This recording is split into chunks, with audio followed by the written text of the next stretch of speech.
गर तुम न सुनोगे तो मेरी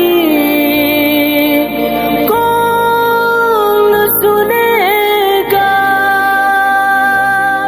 हसन बसरी जो बसरा के रहने वाले हैं, एक पाए के बुजुर्ग हैं, अल्लाह के वली हसन बसरी रहमतुल्लाह अलैह। उसी वक्त एक लेडीज वलिया गुजरी है, राबिया बसरी रहमतुल्लाह अलैहा। ये भी अपने वक्त की वलिया है। हसन ने आपके लिए निकाह का पैगाम भेजा, और जबकि आपकी शादी हो चुकी थी, बच्चे थे आपके, समझ रहे हो, बच्चे थे, शादी हो चुकी थी, बावजूद इसके राबिया से निकाह का पैगाम भेजा। ये पैगाम क्यों भेजा, वजह क्या थी जानते हो?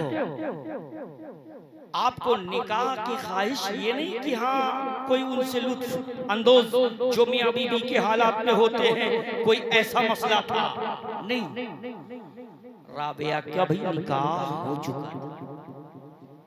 हो चुका था, मगर इधर निकाह हुआ था और उधर शौहर का इंतकाल हो गया था।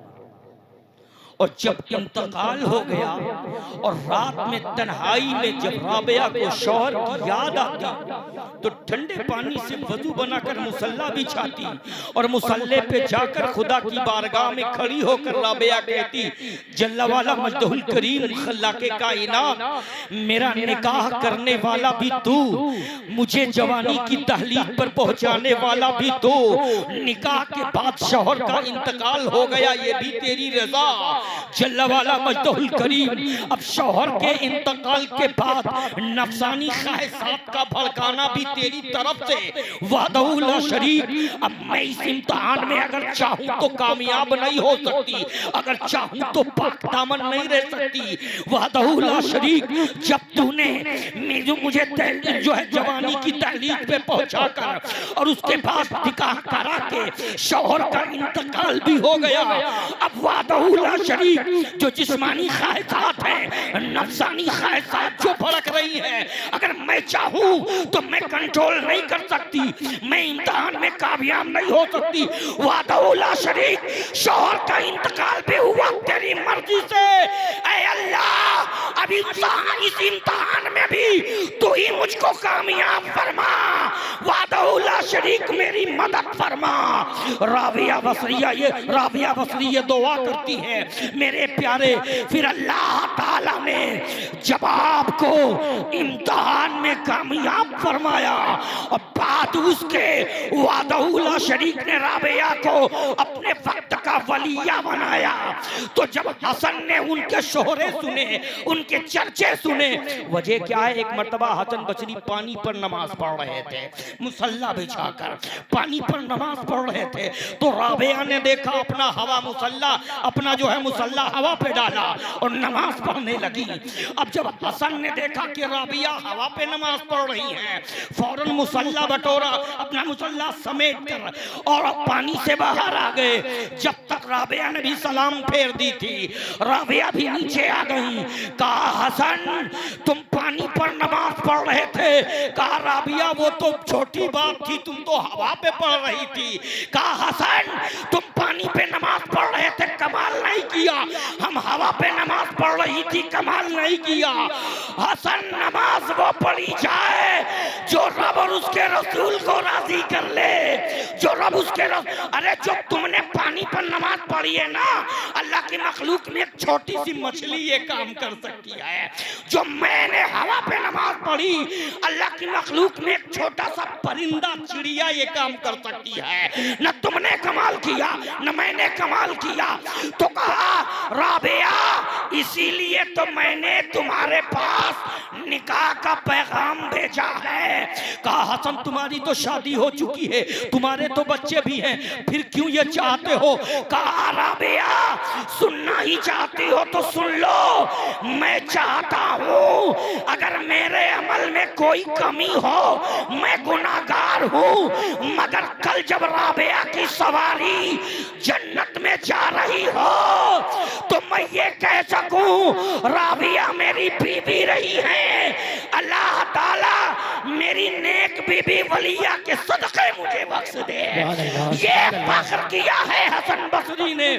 तो राबिया ने कहा हसन सुनो, एक बात मैं तुमको बता दूं, सिर्फ 3 सवाल करना चाहती हूँ और ये 4 सवाल करना चाहती हूँ, चारों सवाल का जवाब दे दो, मैं तुमसे निकाह कर लूंगी।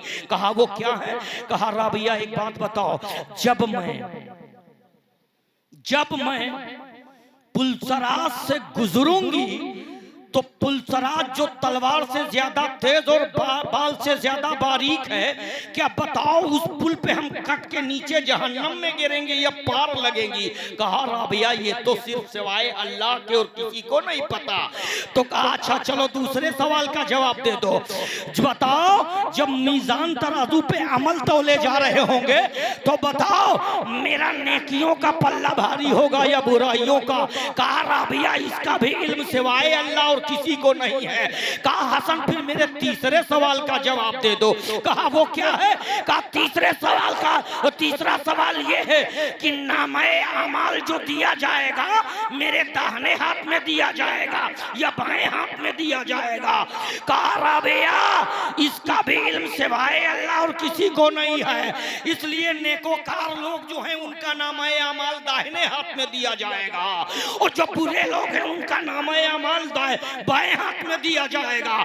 राबिया इसका भी इल्म सिवाय अल्लाह और किसी को नहीं। तो राबिया ने कहा हसन 3 सवालों में तुम फेल हो गए हो, जवाब नहीं दे सके, चलो एक सवाल जो आखिरी है चलो उसका ही जवाब दे दो तो मैं निकाह कर लूंगी। कहा वो क्या है? कहा सीधी सी बात ये बता दो मैं जन्नती हूं या जहन्नमी हूं? सुभान अल्लाह सुभान अल्लाह। हसन बता दो मैं जन्नती हूं या जहन्नमी हूं? तो हसन कहते हैं राबिया इसका भी इल्म सिवाय अल्लाह और किसी को नहीं है। तो फिर राबिया ने क्या कहा गौर से सुनो। कहा हसन जब तुझे ये पता नहीं कि मैं पुलसरात पे पार लगूंगी या कट के गिरूंगी, जब तुझे पता नहीं मीजान तराजू पे अमाल नेकियों के ज्यादा होंगे या बुराइयों के, जब तुझे पता नहीं कि मेरे नामे अमाल को दाहिने हाथ में या बाएं हाथ में दिया जाएगा, जब तुझे पता नहीं मैं जन्नती हूँ या जहन्नमी हूँ, तो हसन आंखें खोल। अरे मुझे वक्त कहाँ है, मुझे टाइम कहाँ है, मुझे वक्त कहाँ है, मुझे समय कहाँ है जो मैं शादी करके रंगरेलियां मनाऊं? अरे हसन हट जा, मेरा रास्ता ना रोक, मेरा टाइम ना खराब कर। हसन हट, मैं पुलसराज से पार लगूं, इसकी तैयारी करने दे, इसकी तैयारी करने दे। नामे अमल दाहिने हाथ में मिले, इसकी तैयारी करने दे। अरे मीजान तराजू पे हमारी नेकियां ज्यादा हो, इसके लिए तैयारी करने दे। अरे मैं अगर अमाल में कोई कमी हो, अगर मैं जहन्नमी हूँ तो रब को राजी करके तौबा करके अपने रब को राजी कर लेने दे, मुझे जन्नती बनने दे, मेरा टाइम ना खराब कर, निकाह का वक्त। सुभान अल्लाह क्या बात है माशाअल्लाह सुभान अल्लाह बहुत अच्छे माशाअल्लाह। निकाह का वक्त कहाँ है? बात समझ में आ रही ना भैया? बोलो 15 मैं चाहता हूं कोई ज्यादा वक्त न लेकर, हमारे सर के ताज मौजूद हैं, मैं आप लोगों को 2 और बातें कोशिश करूंगा जल्दी जल्दी बता के रुखसती ले लूं, क्योंकि बोलने वाले हजरात भी काफी हैं अभी।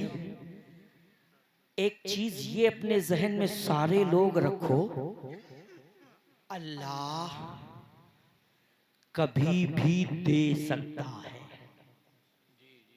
कभी भी अल्लाह की रहमत से महरूम जो है मायूस न होना।